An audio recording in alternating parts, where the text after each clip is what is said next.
Muy buenas tardes a todos y gracias por vuestra presencia ya en el camino que nos lleva, ¿no?, hacia Santiago de Compostela a través de este festival multimedia de indumentaria tradicional, con grande halago. Vamos ahora a caminar por Zamora. Toca la presentación y la pasarela que va a realizar el aula de folclore de la agrupación belenista La Morana, organizadora de este festival. Vamos a recorrer tierras que nos hablan de peregrinaje, de santuarios, de ermitas, de cenobios. Vamos a ver la indumentaria tradicional, pues un poco tergiversada, ¿no? Porque cuando llegas a una casa a hacer la recogida, el trabajo de campo, la investigación o simplemente a ver porque te han dicho que te van a enseñar algo, muchas veces encontramos las prendas no como las vemos aquí, ya bonitas, puestas, con los maniquís en la exposición o aquí sobre los modelos que van a desfilar ahora, sino que a veces nos da pena y queremos hoy llamar un poquito la atención, ¿no? El año pasado ya lo hicimos y no quiero dejar pasar esta oportunidad de iniciar la pasarela, pues un poco dándole el valor que deben de tener estas prendas que nos hablan del pasado. A veces estas prendas, pues por las inclemencias meteorológicas, el clima, el mal uso, utilizarlas para disfraces en carnaval, que es una cosa muy oída, ¿no? Se vestían para carnaval con eso, con los manteos y las sayas. Y a veces, pues por ejemplo, nos hemos encontrado que el reaprovechamiento, el reciclaje, que ahora está tan de moda, pues también existe en la indumentaria tradicional. Y por ejemplo, pues tenemos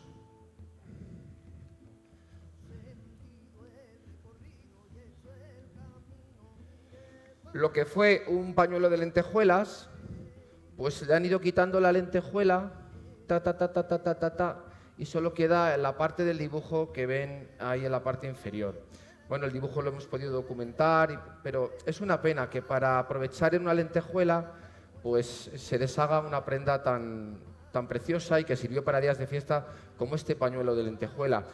Pero todavía es más grave el hacerlo con la gratuidad con la que, por ejemplo, buscando materiales para hacer un trabajo para el colegio y nos hacía falta una cinta de terciopelo, en lugar de ir a la mercería, a la tienda, pues se les ocurrió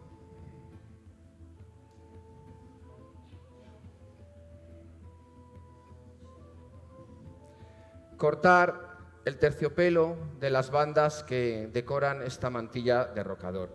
Son piezas de incalculable valor, no solo por el económico, que puede tenerlo, sino porque nos hablan de unos usos, unas formas de vestir que ya, desgraciadamente, pues solo podemos documentar e intentar investigar, rescatar a través pues, del trabajo de colectivos etnográficos, investigadores y todas aquellas personas que con cierta sensibilidad pueden intentar mantener esto y que no se nos vaya a través de acciones como las que vienen del Museo del Traje, por ejemplo, Concha. Vamos a intentar que estas cosas no pasen, que la gente sepa lo que tiene en casa.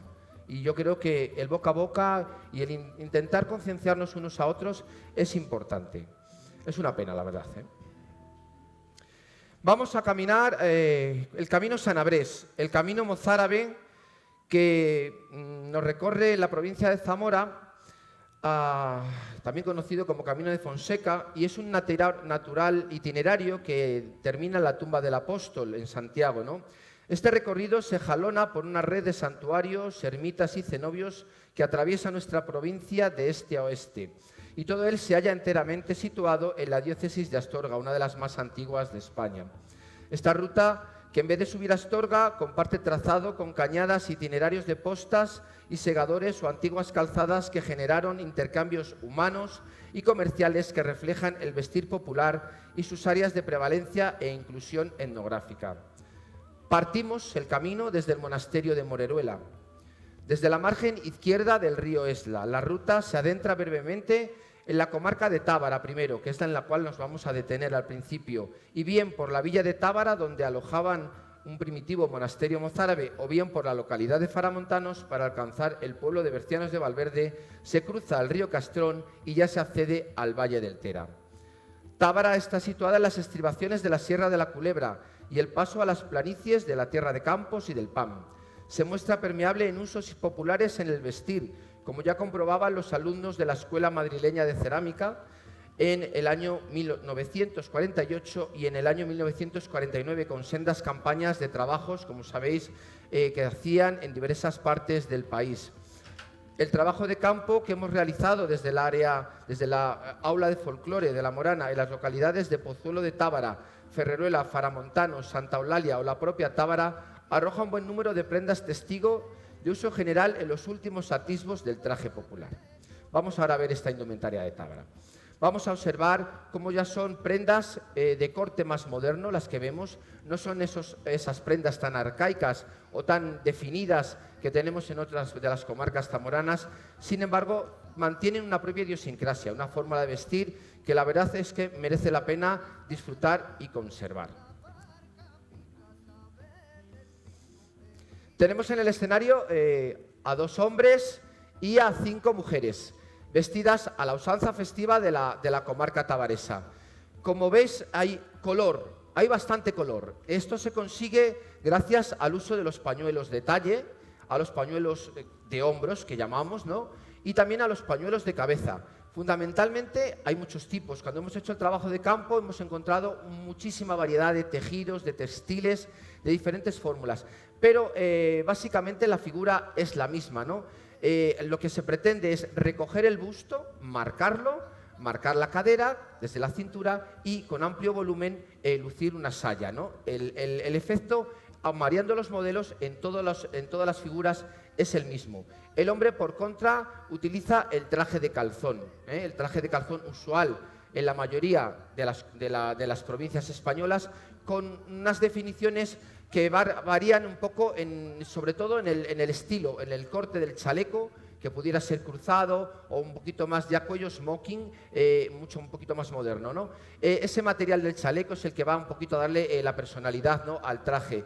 Podemos encontrar chalecos de terciopelos, de rusel, de sarga, de algodón o percal estampado, ¿no? Hay infinidad, ¿no?, de modelos. Vamos a fijarnos sobre todo en el uso y las formas del color, ¿no?, a través de esos pañuelos de talle, de esos mandiles que pueden ser de seda arenada, que pueden ser de merino, que pueden ser estampados, incluso como tenemos alguno también con algunas partes que están de tejido en estampado, ¿no? La primera de las modelos que tenemos, Cristina, luce la saya de tachones, que llaman de tachones porque son esas cintas de terciopelo que lleva en la parte de abajo. Los tachones podían variar en anchura y en número, ¿no? Podía ser simplemente 1, 2, 3 y podían estar simplemente cosidos al textil, a la pieza de paño que forma la saya, o también adornados con algún tipo de elemento metálico como una lentejuela, un huevecillo o en algún caso talcos, como veremos después. Tenemos una blusa de época como prenda de busto, tenemos un pañuelo rameado, estos pañuelos merinos que se conservan muy mal, tienen muy mala vejez porque es una lana muy finita, está todo repasado, no sé si lo llegáis a ver, está todo repasado, cosido a otra tela que tiene que ir debajo sujetándolo para que no se desarme. Estos pañuelos, tanto los de hombros como los de cabeza, ya os digo, se marcan enseguida, se tazan y cuando los vas a sacar del cajón, del arca, se abren por todos los lados. No es que los conserves mal, es que la prenda, el material es así, no tiene una mala vejez. Tenemos a las colonias que caen del pelo, del moño, y luego estaba hablando de los pañuelos. Fijaros, este tipo de pañuelos, las solteras nos dijeron en Pozuelo de Tábara que los colores más vivos eran de las solteras. Pues porque hay que vender el producto. Claro, esto pasa hoy en día. Los pañuelos eran más vivos, los colores eran incluso naranjas, nos hablaban de amarillos, que hemos visto alguno, nos hablaban de morados, de colores muy fuertes, muy vistosos. Sin embargo, las casadas ya preferían tonos más oscuros. En este caso, este es el color vinagre, que llaman, es una especie de color marrón, es una especie de color entre un marrón clarito, ¿no? O depende de la tonalidad, ¿no? Y también los había negros. Y también el dibujo, la fenefa, que llaman la cenefa, la banda que va decorada, era más estrecha, se reducía la decoración en la casada y desaparecía prácticamente cuando la mujer estaba en estado de viudedad. Otra manera interesante que encontramos es el tema del pañuelo. El pañuelo que nos comentan se podía utilizar suelto, se podía utilizar atado a la barbilla, se podía utilizar atado arriba a la cabeza. Este estereotipo del pañuelo siempre atado arriba, que muchas veces tendemos y hemos un poquito, desde los grupos también a veces y colectivos de folclore, a meterlo, a encasillarlo, no es real. Cuando vemos fotografías de mujeres de finales del siglo XIX, principios del siglo XX, tenemos pañuelos atados de muy diversas formas y colocados. Simplemente el embozado. Muchas veces, para ir por la calle, se hacía aire, hacían un embozado con el pañuelo. Y es una forma muy interesante también de portar el pañuelo, ¿no? Al final, lo que se pretende es realzar el busto. Pero siempre, aunque llevaban pañuelo, el peinado, con sus particiones, en este caso tenemos un moñete, van los churros sujetando las guedejas del moño atrás, y podemos adornarlo también con horquillas, con peinetas, con algún tipo de elemento que decore la cabeza, ¿no? Y las colonias de seda que van colgando también. En este caso tendríamos un modelo festivo. Esto no es un traje de domingo, tampoco el que tiene Maribel. En este caso tenemos un manteo llamado de carro. Con este manteo hay mucha leyenda, de que si estaban hechos con pólvora, que si... Bueno, son manteos de estampación industrial. Se popularizan en cuanto llegan las máquinas, con las que se puede realizar de forma rápida un dibujo, ilustrar un pañete, una bayeta fina de paño, ¿no? Y al final lo que conseguimos es un estampado que va recorriendo todo el perímetro del manteo. Tenemos otro allá al final. Marijose, puedes adelantarte también, así lo vamos viendo. Y con este tipo de manteos lo que hacemos, y vamos a llamar la atención, es la gracia de la dueña, ¿no? Del adorno. Fijaros qué sencillez, pero qué detalle de piquillo de seda, de un galoncillo industrial de merino. Maribel lleva un pañuelo de ramo. Es un poco la prenda reina. Las prendas van pasando por modas, las prendas no son siempre las mismas, y tenemos en este caso un pañuelo de ramo que es un eslabón de la cadena que supone la moda de la llegada de los mantones de los cantones chinos, que nosotros llamamos mantones de Manila, pero no son mantones de Manila, venían de China. A través de Manila venían en los barcos a España y la gente por eso los llamaba mantones de Manila. Bueno, en España se adapta a la moda y lo que hace la gente es bordar los pañuelos de ramo, ¿vale? Para poder utilizar esos pañuelos que se veían de cerraje, ¿no? Pañuelo merino a la cabeza, y la joyería que encontramos en la zona de Tábara, bola de filigrana, alguna cruz de Malta, siempre 1, 2 vueltas, 3 vueltas, una joyería pues reducida y acomodada a la economía de cada casa. Pendientes de maza y a la cabeza también pañuelo merino. Vuelvo a insistir, debajo del pañuelo, peinado, rodete, ¿vale? Con horquillas, decoración. Y las blusas, en este caso hemos optado por la última parte, la última cadena de la vestimenta popular, en la cual ya se abandonan esas camisas de lino bordadas, esas jubonas o gibonas. Son la blusa de percal, la blusa que a muchos hemos conocido, que utilizaba nuestras bisabuelas en las fotos. La mayoría de ellas las llevan puestas, son blusas ya de época, de un corte con un canesú, con unos plisados, pliegues, cenefas, etcétera, ¿no? Tenemos a José, con traje de calzón, cholo, media de lana, chaleco de terciopelo labrado, sombrero de ala, colonia de seda al sombrero, y tenemos, sobre todo, llama la atención de los chalecos, que es lo que decíamos, era un poco donde la vistosidad se podía hacer más ostensible de alguna forma, ¿no?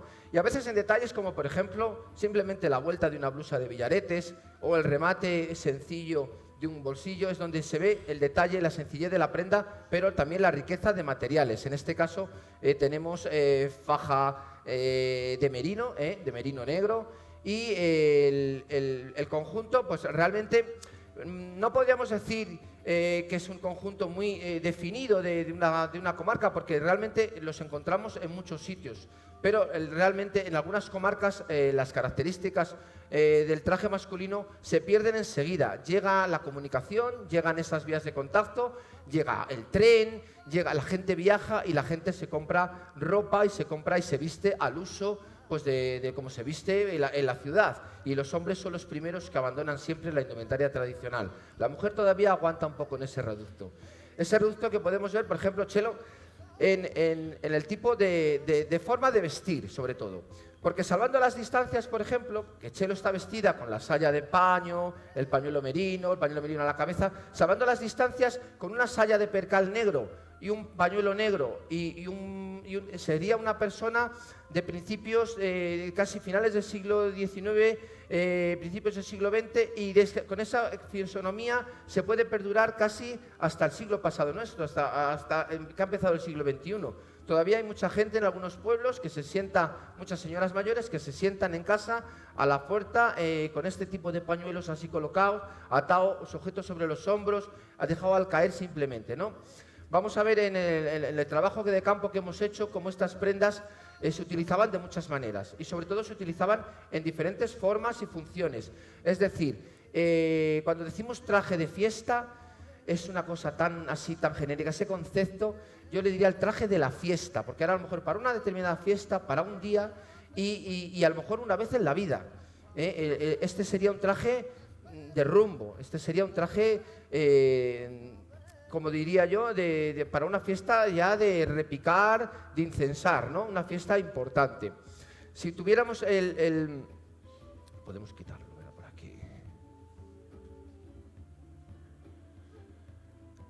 Si tuviéramos que hablar de un traje de domingo, por ejemplo, quitaríamos el pañuelo de hombros, por ejemplo, quitaríamos el pañuelo de la cabeza,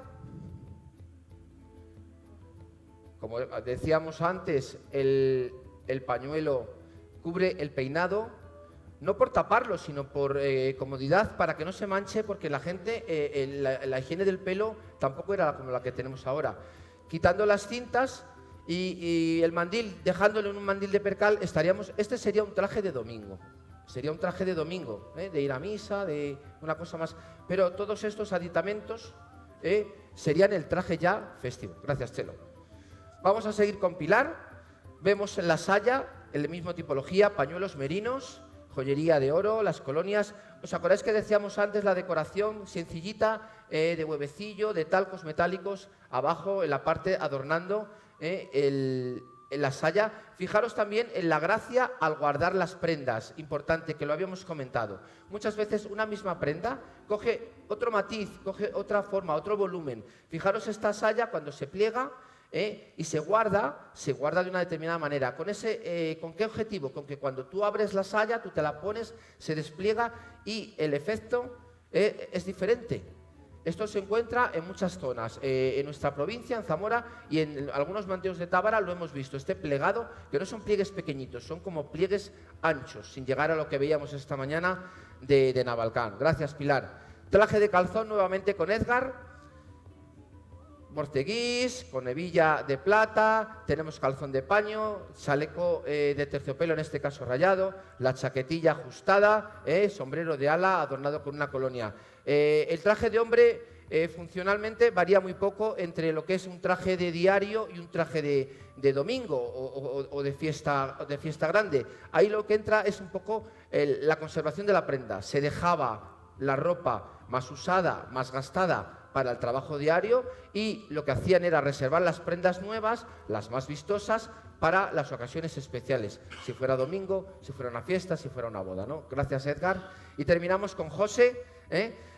Volvemos a insistir en el uso de los pañuelos de talle en esta zona, los mandiles en tejidos vistosos y ricos, sean incluso en este caso, por ejemplo, tenemos una seda, y siempre utilizando para cubrir el moño el pañuelo, no por taparlo, sino por protegerlo y también por mostrar la condición de tapar la cabeza. Sabéis que hace poco, por ejemplo, había que entrar en la iglesia con la cabeza tapada, ¿no? Estos son costumbres y modas que de alguna manera también se reflejaban en la indumentaria y en la comodidad también de las mujeres. Muchísimas gracias a la representación de Tábara.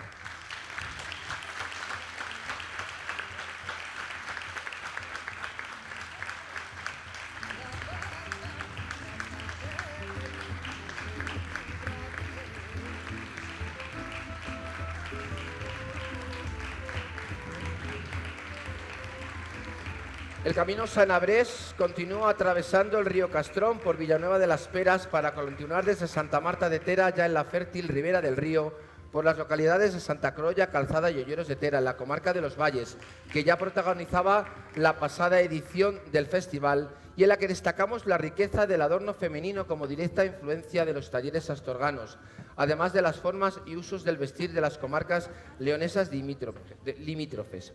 Este punto sirve de enlace con el camino matritense y las rutas que llegan desde Levante y que seguían los peregrinos del sureste peninsular. Vamos a cambiar de comarca entonces y nos vamos a adentrar ahora a través de la izquierda del Tera hasta Junquera. Atravesamos el río Negro, pasamos el santuario donde la cofradía de los Falifos atendía a los peregrinos que recorrían la ruta y también llegamos a Monbuey, fundada con una encomienda templaria en el siglo XIII para proteger a los peregrinos y defender el Reino de León de las incursiones portuguesas. Es la siguiente parada en la ruta, que continúa por Valdemerilla, Cernadilla y San Salvador de Palazuelo. Podemos hablar de muchas afinidades culturales entre la Carballeda y Sanabria, aunque ambas mantienen su propia idiosincrasia. En líneas generales, la primera es una prolongación de lo leonés y la segunda una extensión de influencia de lo gallego. Abundan en los pueblos de la zona visitados como Codesal, Cubo de Benavente, Manzanal de Arriba, los buenos manteos recamados de varios tachones de terciopelo o panilla negras y ricas pasamanerías bordadas al aire. En Villar de Ciervos son, sin embargo, numerosas las piezas localizadas, entre las que destacan las que forman el conocido traje de moza cervata, cuya montera se erige en superviviente de los tocados dieciochescos. La pieza de joyería es abundante también en la zona. También de buena factura y tamaño los bordados en camisas, mandiles y pañuelos del ramo, que son generosos y vistosos en su colorido. Vamos a ver ahora una representación de la comarca de la Carballeda. Vamos a llamar la atención sobre ese atuendo que comentábamos, que es el atuendo de Cervata.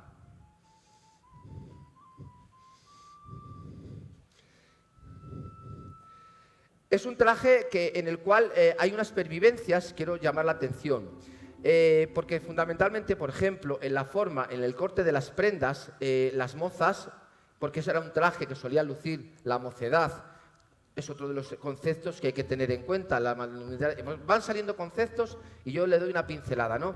Nos vestimos a veces porque nos gusta este traje, o porque yo soy del pueblo de allí y me lo hago y me lo visto, o es el traje... Y no nos damos cuenta en que cada edad tenía su traje también. Los trajes no son iguales. Y este traje, por ejemplo, era un traje de mocedad, era un traje para las mozas de Villar de Ciervos. En este traje perviven diversos elementos que hay que llamar la atención brevemente. Este sayín, este corte de sayín, que es una prenda que no entra en la cintura, que queda al aire, no tiene aldetas, no tiene forma de sujetar, queda ceñida al pecho y tiene unas vueltas en la parte de adelante. Si os fijáis, tiene un aire como ciertamente militar. No os vayáis a un traje militar de ahora, sino retrotraeros un poco a los uniformes que tienen esas solapas que van hacia atrás, ¿no? Que vemos muchas veces en las películas o en las recreaciones de alguna batalla, ¿no? Es un traje militar de manga ajustada, con adorno en bocamanga, con la base de pasamanerías, y hemos visto en el pueblo, la verdad, que se conservan bastantes ejemplares. Hay bastantes piezas. Cuando hemos hecho trabajo de campo en Villar de Ciervos, en algunas casas hemos visto una buena colección de prendas que pudieran pertenecer o formar parte de un conjunto de los denominados traje de cervata. Los mandiles igual, decoración, adelántate también, Carmen, porque estamos con piezas originales. Estamos con piezas, en este caso, también originales de Villar de Ciervos. Agradecemos a la gente que colabora con La Morana, muchas veces, tanto en la recogida de material, en la realización de fichas de trabajo, fotografías, que es muy importante documentar, ¿verdad? Documentar siempre lo que encontramos. Y también, si tienes la suerte de que te lo dejen, o bien para la exposición que tenemos montada aquí en la sala al lado, o bien para esta pasarela, pues al final es una suerte. No todas las veces la prenda está en condiciones de uso, pero si está medianamente sana, pues podemos utilizarla, ¿no? En este caso hemos visto en Villar de Ciervos muchos tipos de este mandil, que es un mandil muy largo, hasta los pies prácticamente, en el cual unos tableados en la parte de arriba, y para confeccionarlo una variedad de telas infinita, de seda, de crespones, de merinos, y siempre así construidos y con una labor, un añadido de un agremán, un tachón, siempre industrial a la parte de alrededor, ¿no? Haciendo todo el orillo del mandil, ¿no? En este caso, el de Agustina sigue elementos, corta aquí, pero los que hemos visto en Villar de Ciervos normalmente también recorren hasta arriba, como es este caso. Fijaros también la abertura que presenta el manteo de vuelta, fijaros el estado que están las labores de bordadas al aire, los agremanes en este caso y el tachón de ancho terciopelo. Llamo la atención también a la presa o alforza, al adorno de las colonias, de este tipo de colonias muy usuales en Villar de Ciervos. Se pondrían de moda. Yo creo que también las modas son importantes, es otro de los conceptos a tener en cuenta y que se van solapando unos con otros. No se encuentran los mismos tipos de cintas en unas localidades que en otras, porque se ponen de moda, porque llega el buhonero y vende el rollo entero, no sé. Hay que investigar también ese tipo de fosilizaciones, ¿no?, del uso de determinadas prendas. Y quiero llamar la atención sobre la montera. Es una de las prendas. En Zamora también tenemos otra en la zona de Abezames, en la Foz de Toro, pero en este caso la de Cervata, de Aliste, es una prenda, como veis, troncocónica, formada por diferentes piezas y se van acoplando, y la verdad es que es un verdadero puzzle. Dentro tiene otra especie de montera bajera, por así decirlo, que es la que verdaderamente sujeta la cabeza. No sé si se ve perfectamente, ¿no?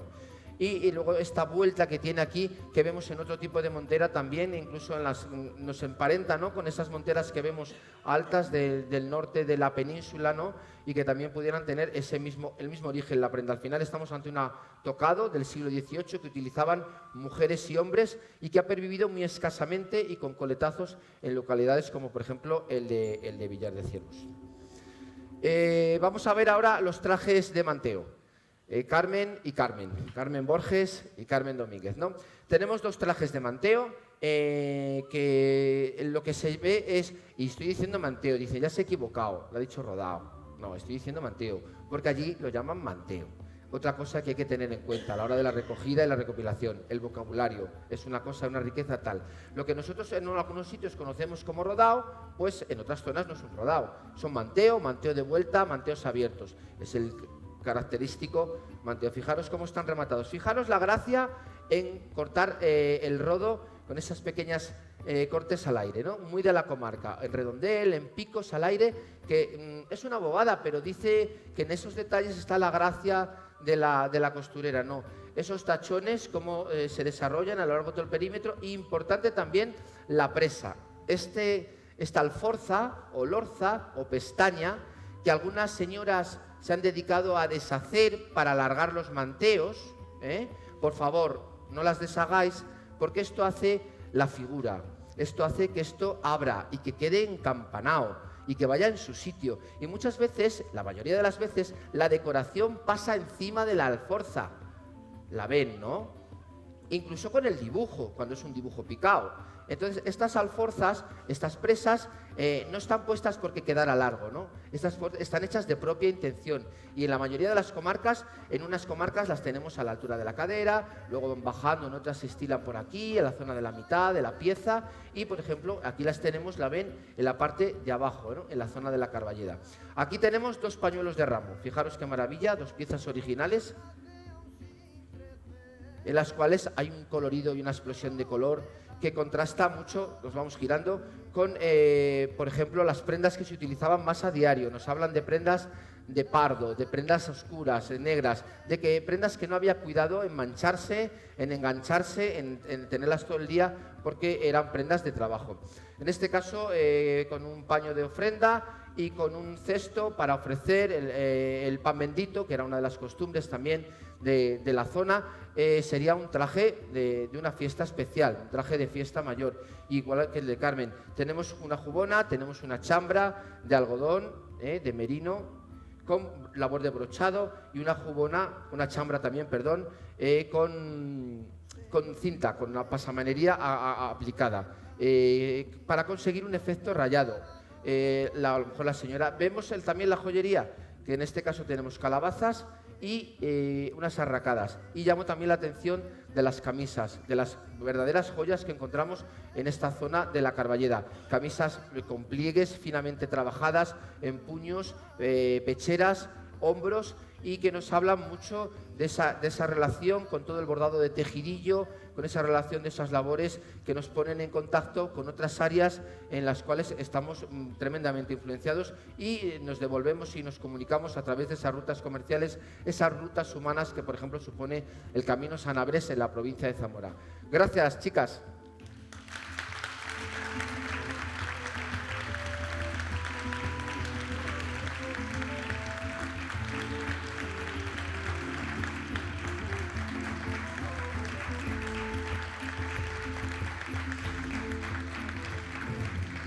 El camino entra en la comarca sanabresa por Entrepeñas, Asturianos, Palacios de Sanabria y Remesal, para llegar a Otero, donde la Virgen de los Remedios, patrona de la comarca, recibe a los peregrinos en su santuario, antes de alcanzar la villa condal de Puebla de Sanabria, a través del pueblo de Triufé.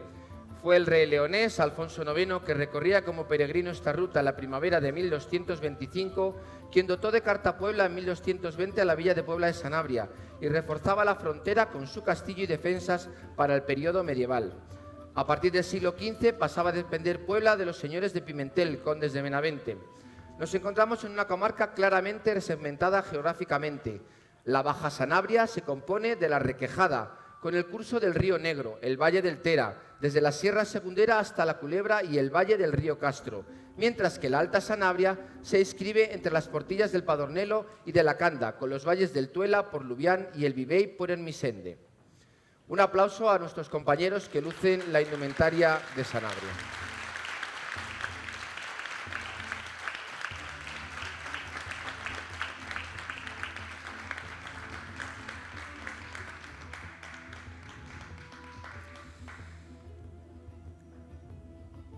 Entre 1921 y 1922, el alemán Fritz Krüger realizaba en varias localidades sanabresas sus campañas de trabajo de campo, como resultado de las cuales publicaba su trabajo La cultura popular en Sanabria en 1925. Sus fotografías son una fuente inagotable de información acerca de los arcaizantes hábitos del vestir de la zona. También lo son las memorias del padre agustino César Morán, publicadas en 1929 y en 1930, o la campaña realizada por la Misión Pedagógica Social en Sanabria en 1935. Nuestras labores de rastreo de trabajo de campo se han centrado en estos últimos años en las localidades de Limianos, Sotillo, Vime, Robledo, Pedrazales, El Puente o Santa Colomba de Sanabria, y es la escasez de prendas testigo la tónica generalizada en las encuestas realizadas. Decía el padre Morán en 1930 de las mozas de cobreros de Sanabria: visten rodao de color con cintas de terciopelo, mandil pequeño y cuadrado, faltriquera separada que es un bolsillo que va debajo del mandil, chambras con mangas abiertas por la sangría, y por allí sacan el cogollo de la camisa, mantón del cuello cruzado en el pecho y atado atrás en la cintura, o con una venera en el pecho y el pañuelo atado encima de la frente, a un lado o atrás encima del moño. Suelen llevar 2 o 3 gargantillas de corales al cuello y grandes pendientes en las orejas. De algunas cosas de estas no hay ni rastro. Cuando hemos ido a las localidades a hacer el trabajo de campo, la verdad, nos hablan, nos cuentan y se lamentan de la desaparición de la mayoría de las prendas que se utilizaron, ¿no?, en las fiestas, ¿no?, como en otras zonas de Zamora que sí se puede utilizar, ¿no? Os iba a leer también el modelo masculino. Dice, anotaba Fritz Krüger en 1921: los calzones han desaparecido casi del todo. Tenían cuchilladas en los lados exteriores de las piernas, que estaban adornadas con botones. Junto a estos pantalones se llevaban calcetines y a veces también polainas que se liaban a la cabeza. También solían cubrirse con sombrero de ala ancha de fieltro o de paja. Hablaban así de las prendas que había encontrado, ¿no?, en su trabajo de campo realizado en estas comarcas. Es una pena, pero las condiciones del clima afectan a la ropa y la humedad que todos sabemos que hay en la zona, sobre todo la Alta Sanabria, y los cambios de temperatura, pues eso es un condicionante importante para el deterioro, el desajuste de los ritmos, de las prendas. Al final los textiles sufren todos esos cambios y al final lo que va a pasar es que el deterioro es muchísimo más rápido. También es una comarca que ha estado muy castigada con la despoblación, con la inmigración, y que, por supuesto, al cerrarse casas y no cuidarse, las prendas, pues lamentablemente se deterioran muy rápidamente y al final pues han desaparecido. Sin embargo, hemos tenido suerte y todavía hemos encontrado prendas testigo que nos hablan de esa indumentaria tradicional de la comarca sanabresa, y que hoy además tenemos la suerte de compartir con nuestros vecinos de La Cabrera, que también nos han venido a mostrar parte de esos indumentos festivos, ¿no? Y que también lo que nos hace ver es que las prendas y las fórmulas o los usos del vestir no se limitan con una línea que dice hasta aquí llega la comarca y de aquí para allí ya nada, sino que se comparten, se entrelazan, se intercambian y sobre todo a veces son las mismas. Las áreas de influencia de las prendas no entienden de límites comarcales. Antes, cuando hablábamos de la Carballeda y hablábamos de la influencia que tiene de lo leonés, quiere decir pues en la forma de las prendas, en la decoración, en la distribución de los mandiles, de los zócalos de los mandiles, la manera de bordarlos. Sin embargo, si veis en Sanabria, por ejemplo, en los mandiles no hay bordados. No se aplican bordados a los mandiles, se aplican decoraciones a base de cinta, a base de bordado al aire, de agremán, y eso viene del área de influencia de lo gallego, de lo que nos viene a través precisamente del camino sanabrés que estamos recorriendo, ¿no? Tenemos a Beli y Robert, pareja que vienen vestidos con vestimenta festiva, pañuelos al talle, mandiles largos, de amplio vuelo. Si normalmente en otras comarcas encontramos las prendas testigo del ancho de pieza, que se dice, el ancho de pieza es el ancho que tenía la pieza. No andaban añadiendo ni cortando, cogían la tela, la compraban. Lo que pasa es que las telas antes no eran del ancho de ahora, no eran de 1,40 como las que vende Fausta. Eran de 60, de 75, y con ese ancho de pieza se hacía el mandil. Sin embargo, en mucha pieza testigo que hemos encontrado en la comarca de Sanabria, unen dos anchos de pieza. Gusta el mandil, que yo creo que es un poco el rescoldo que nos queda, y si no me tendría que corregir mi compañera de fatigas también, Carmen Ramos, en la investigación, en la muradana, ¿no? Esa prenda que habla todo el mundo de ella, pero yo todavía no encontré ninguna. ¿Encontraste una? Sí, viste alguna, vale. Esa prenda que cubre toda la parte de delante. Bueno, ese uso del amplio mandil, al final nos está hablando de una forma de vestir que viene a través del camino sanagrés de la parte gallega, ¿no? Tenemos el rodao, el manteo abierto, ¿no? En este caso de paño verde. Vuelvo a llamar la atención de cómo se decoran por dentro las piezas.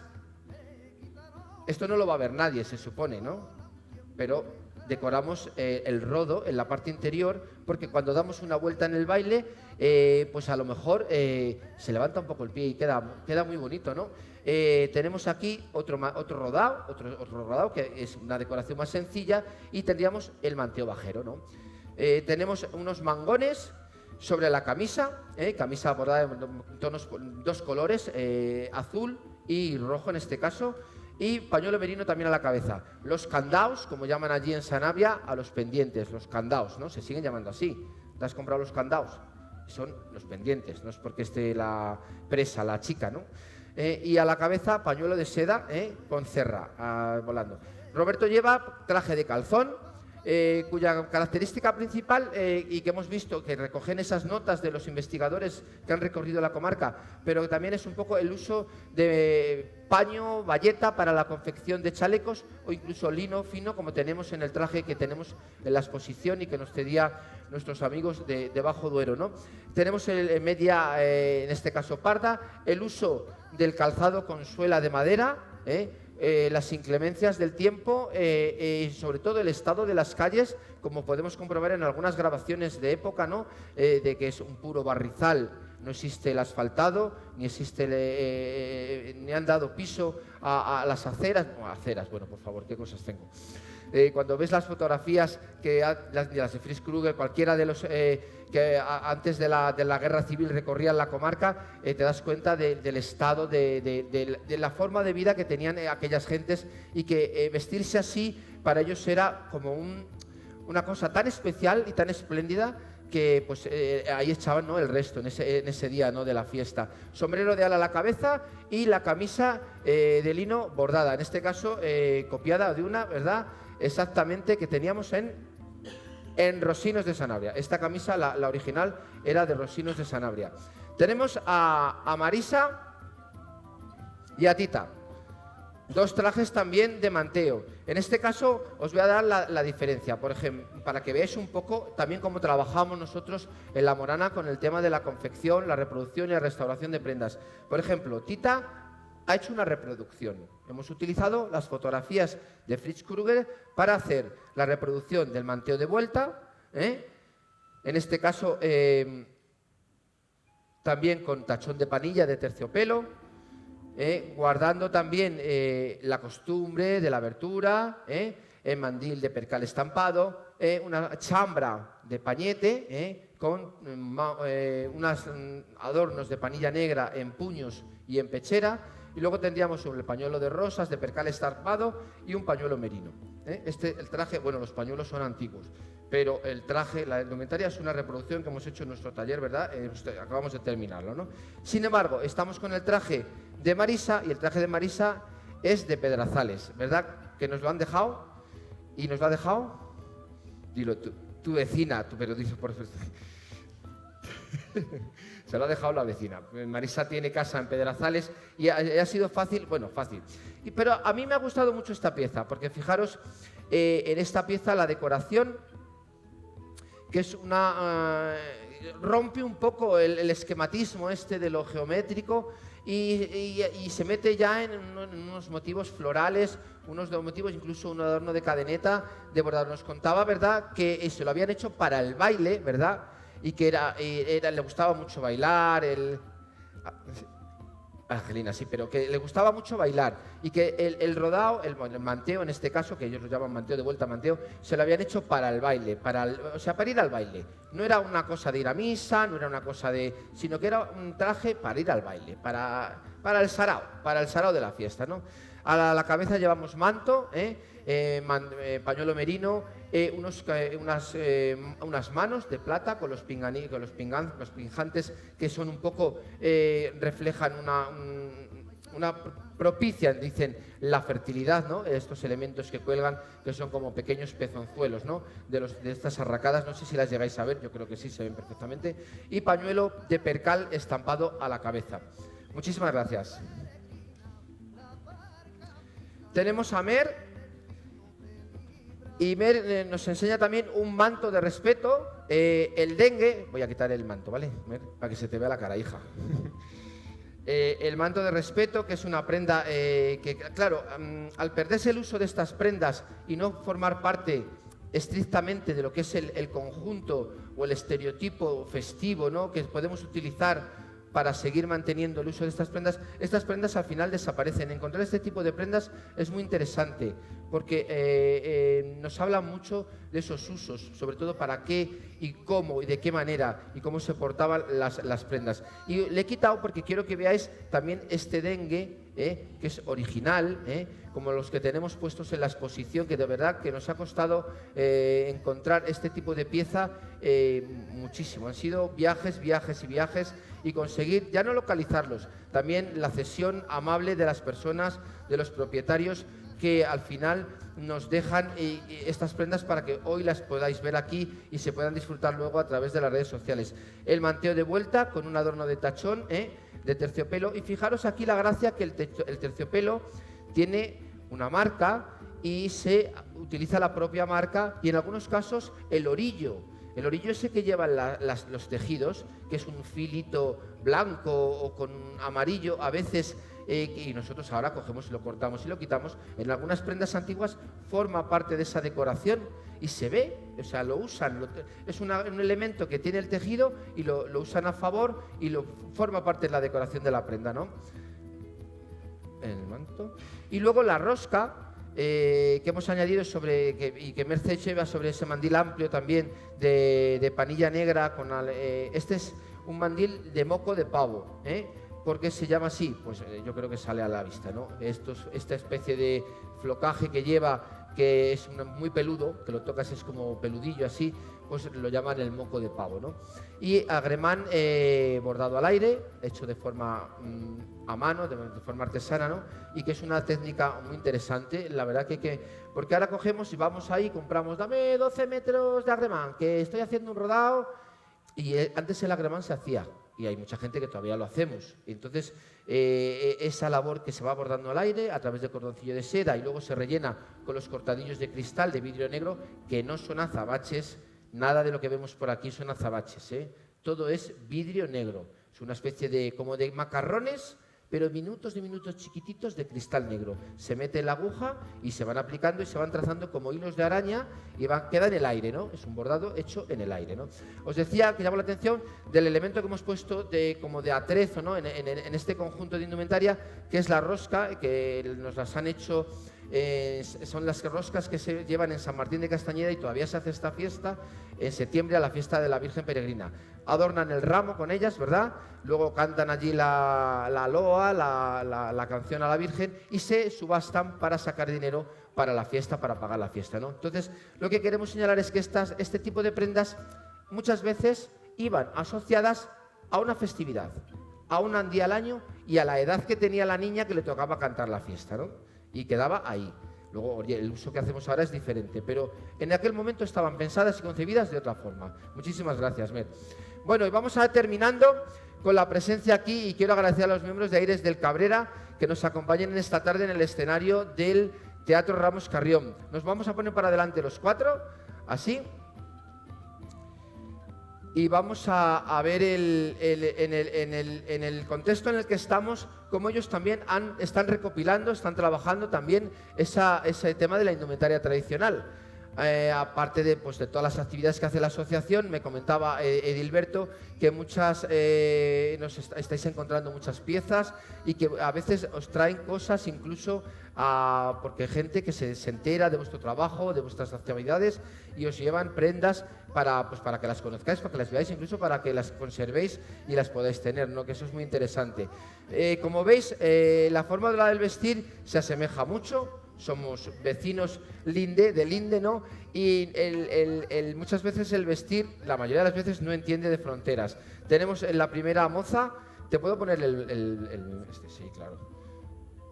Os fijáis, hay uno igual en la exposición, ¿no? Que lo tenemos montado en uno de los maniquíes de la exposición, para que veáis cómo el manto es el mismo, la mantilla es la misma, con las palas muy alargadas. En este caso, esto es muy del gusto también de las zonas gallegas, ¿no? Estas palas en las mantillas. El mandil, por ejemplo, también con el bordado al aire, con los agremanes. Muy bien conservado esta pieza, y estas son de verdad piezas maravillosas. Tenemos el rodao. Este es de Iruela.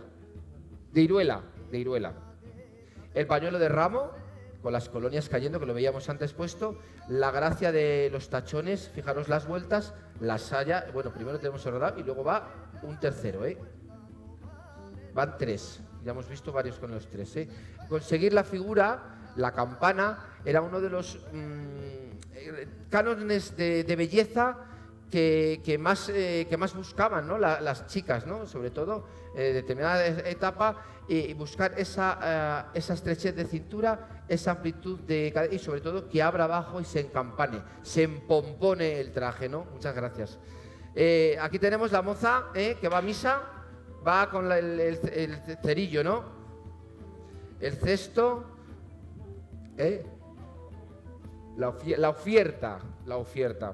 El pañuelo merino, también, ¿lo veis? ¿Os acordáis que decía antes que las chicas, las jovencitas, de colores más vistosos? Pues en rojos, en naranjas, en amarillos, algo que cuando llegaras a la baile dijeras, niño, que aquella... Mírala, ahí escopetada, en primera línea, ¿no? Al final, de lo que se trata es de llamar la atención y de casar bien, ¿no? Y hay que desplegar los mejores encantos. Pañuelo de percal estampado, los candaus, ¿no? Como los teníamos también en la zona de Sanabria. La trenza colgando, y adornada con una colonia de seda, una de las formas de peinar. A veces dejaban 2 trenzas, yo las he visto también, a veces dejaban una trenza y las niñas, las mozuelas, las chicas jóvenes, las rapazas, pues iban así, no había más invento, ¿no? Tenemos el... Este es el de Diario de Llamas. Vale. El manto, ¿le ponemos el manto? Que a mí me gusta mucho este tipo de piezas Estamos ante una indumentaria estaríamos en un contexto más de trabajo, ¿no? Más de un día a día, bueno, de trabajo, de un día a día, date la vuelta según estás ahí. Pero fijaros en la sencillez, fijaros en la fórmula para solucionar la sujeción del nudo en la cabeza. Fijaros en el detalle de un pomponcillo de lanas de los ataderos, ¿eh? Tenemos la saya encima y la prenda, la facha, que cubre la parte de adelante y la protege en el trabajo diario. Aquí no hay decoración. Aquí la decoración es en la propia textura que nos da el telar, a trabajar la lana, y esta línea que dejo aquí el tejedor para darle una gracia ahí al final, ¿no? Vamos a poner el manto, con cuidado, para no caer. Y me parece, la figura me lleva ¿a dónde nos lleva, Concha? Al 17, al 18, no sé, ya estamos ahí. En el viajar de los tiempos, ¿no? Y vamos a terminar en este contexto este recorrido que hacemos por la Cabrera. También volvemos a agradecerte, Edi, que os hayáis dado la paliza de venir desde Pombriego, desde por allá, y que estéis aquí con nosotros. Y yo creo que si lo dices a mi lado, te oyen lo que... Cuéntanos tú, mira, si de este lado te oyen mejor. Que tú hablas muy mal, ¿quién lo ha dicho eso? Pues eso es como si no lo dijera nadie. Pues cuéntanos a la gente cómo estás. Ya no es calzón, fijaros que hay una evolución. Es un... Ya...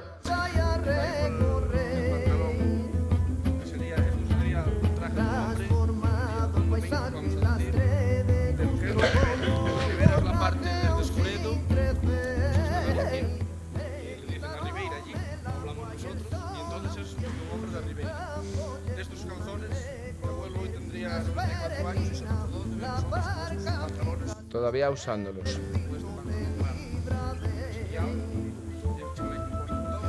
Chaleco doble, un bajo chaleco que lleva encima y luego va el chaleco ya propiamente dicho, con la abotonadura en la gracia, fijaros aquí en la solapa del chaleco, y los labores de pespuntes, que hemos visto labores de pespuntes, gira, Eddie, en los labores de pespuntes que hemos visto en muchas prendas de las que hemos estado describiendo, en esas presas, en esas alforzas que tienen los manteos, las sayas, y que nos hablan también pues esa simplicidad, carencia de medios, pero imaginación a la hora de decorar y a la hora de armar y formar las prendas, ¿no?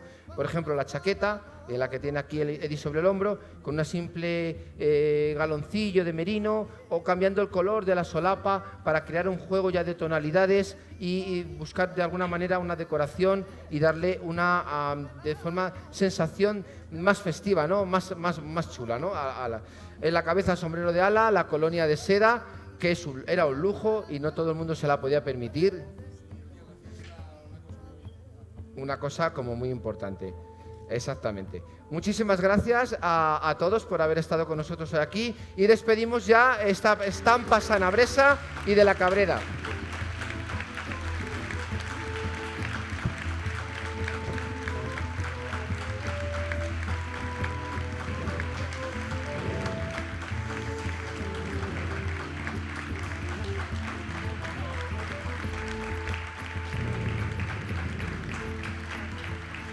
El camino sanabrés abandona la provincia de Zamora por el valle del río Requejo, pasando por las poblaciones de Terroso, Padornelo, Aciveros y Lubián, con parada en el santuario de la Tuiza, para seguir hacia Agudiña y alcanzar la ruta interior del camino de los portugueses, entre las ciudades gallegas de Verín y Ourense.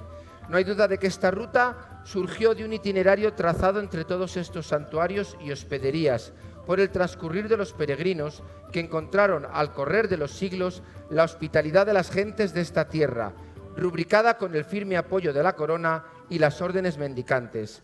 Aquí ponemos punto y final con ese recorrido que hemos hecho desde la agrupación La Morana, desde su aula de folclore, a la indumentaria de las comarcas de Tábara, la Carballeda, Sanabria y en este caso la Cabrera. Muchísimas gracias por vuestra atención, por vuestra presencia, y en breves momentos vamos a continuar también con la presencia de Grijota Palencia en este escenario. Despedimos a nuestros modelos y a nuestra indumentaria con un fuerte aplauso.